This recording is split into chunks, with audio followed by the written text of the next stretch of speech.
If you're learning alone, this is what you need to understand before you waste months just feeling stuck and going nowhere. So a lot of self-taught devs burn out because they're trying to learn everything at once, jumping from tutorial to tutorial, always feeling behind due to computer science major or some type of boot camp grad, comparing yourself to experts on YouTube, no clear roadmap whatsoever, and working alone. Burnout isn't caused by coding, it's caused by chaos. So hi, if you're new, my name is Zazo. I've previously worked in software engineering, but in this video, I'm gonna give you the tips in order to not burn out as a self-taught developer. Let's get into it. So the first thing we need to talk about is there needs to be a mindset shift. This is key and essential to actually being able to learn. And it is a very tough thing to kind of get used to thinking in this way. So the thing I like to just condense it to is depth versus breadth. So you want a very deep or specialized knowledge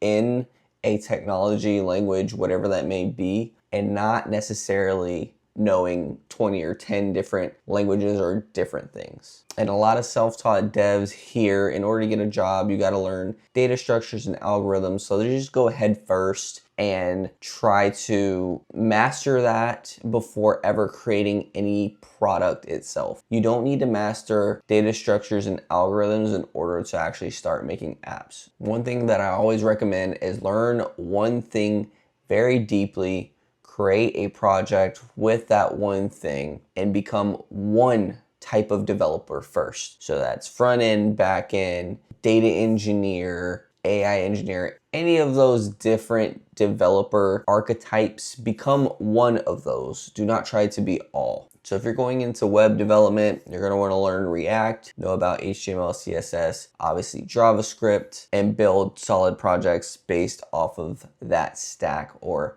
that developer type. If you're a back-end dev, you might want to choose a back-end language. There's plenty of them. There's Go, Python, C++. There's a whole bunch of stuff, but you want to learn one of those. You really want to focus on APIs and databases. Burnout comes from focusing on perfection and not progress. The next thing you want to do as a self-taught dev is you want to build in public. Let people know what you're building, what you're stuck on, and these types of things. Because what that does is it gives you a feedback loop and people can become engaged and give you different ideas. And this is also how the real workforce works. Sometimes when you make a feature or you develop something, the next person that looks over your code or whatever, they're gonna ask, did you try this? Did you look at this? What about this? So they're gonna give you feedback on the job. So this is kind of doing the same thing. So share your things on X, Reddit, LinkedIn, literally ask for feedback and build a system of learning in public. This not only gives you accountability, but it also gives you motivation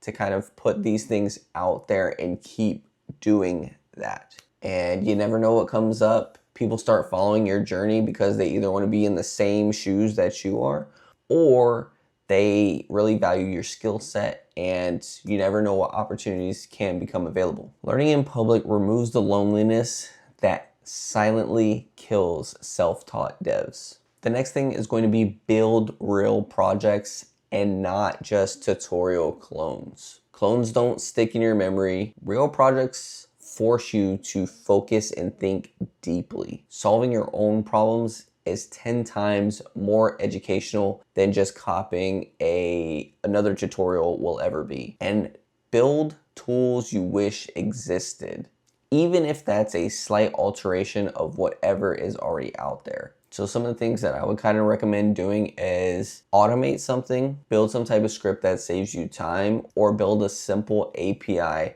that provides some data that you might need for a bigger project, or an API that is based around data that you find interesting. A lot of people like sports. Make an API that gives different sports metrics, soccer, football, all these different types of things. Real projects are going to build way more confidence than clones. You'll actually know a little bit about what to do when you're moving on to the next project instead of feeling stuck after you watch a tutorial time and time again. Companies want problem solvers and not just tutorial completers. 3 projects of actual unique problem solving deep work is going to outpace 100 hours of taking a course on Udemy or 100 tutorials and 100 different projects from tutorials. You have to show your thinking and not just your code. This is what actually will get you hired. Document the problem, your approach, and why you solved that problem. So this is the key thing here to avoid the burnout trap. Do not measure your success by time, measure it by your output. So what do I mean by this? So instead of saying something like, I studied for 3 hours today or I coded for 3 hours today, this is something that was huge for me, and literally just stick to like one task at a time. I want to build out this feature today. I want to configure the database today. And that's how you measure your output, not by just hours. Because you can literally spend 3 hours, you can put on a 3-hour tutorial and go through that, and you're going to basically just waste 3 hours of your time. It's not the same. Whereas you can do an hour of something that's really beneficial and have a working product or feature from that, and you're going to learn 10 times more, even though it's a third of the time. So my final key things here are, do not try to learn everything at once. You just need to learn consistently. Progress will compound, but the key is you have to continue to stay in the game. So just focus on one skill, one project, being one type of developer, and honestly, that's all it takes to avoid burnout. Love, peace, and chicken grease. I'll see you on the next one.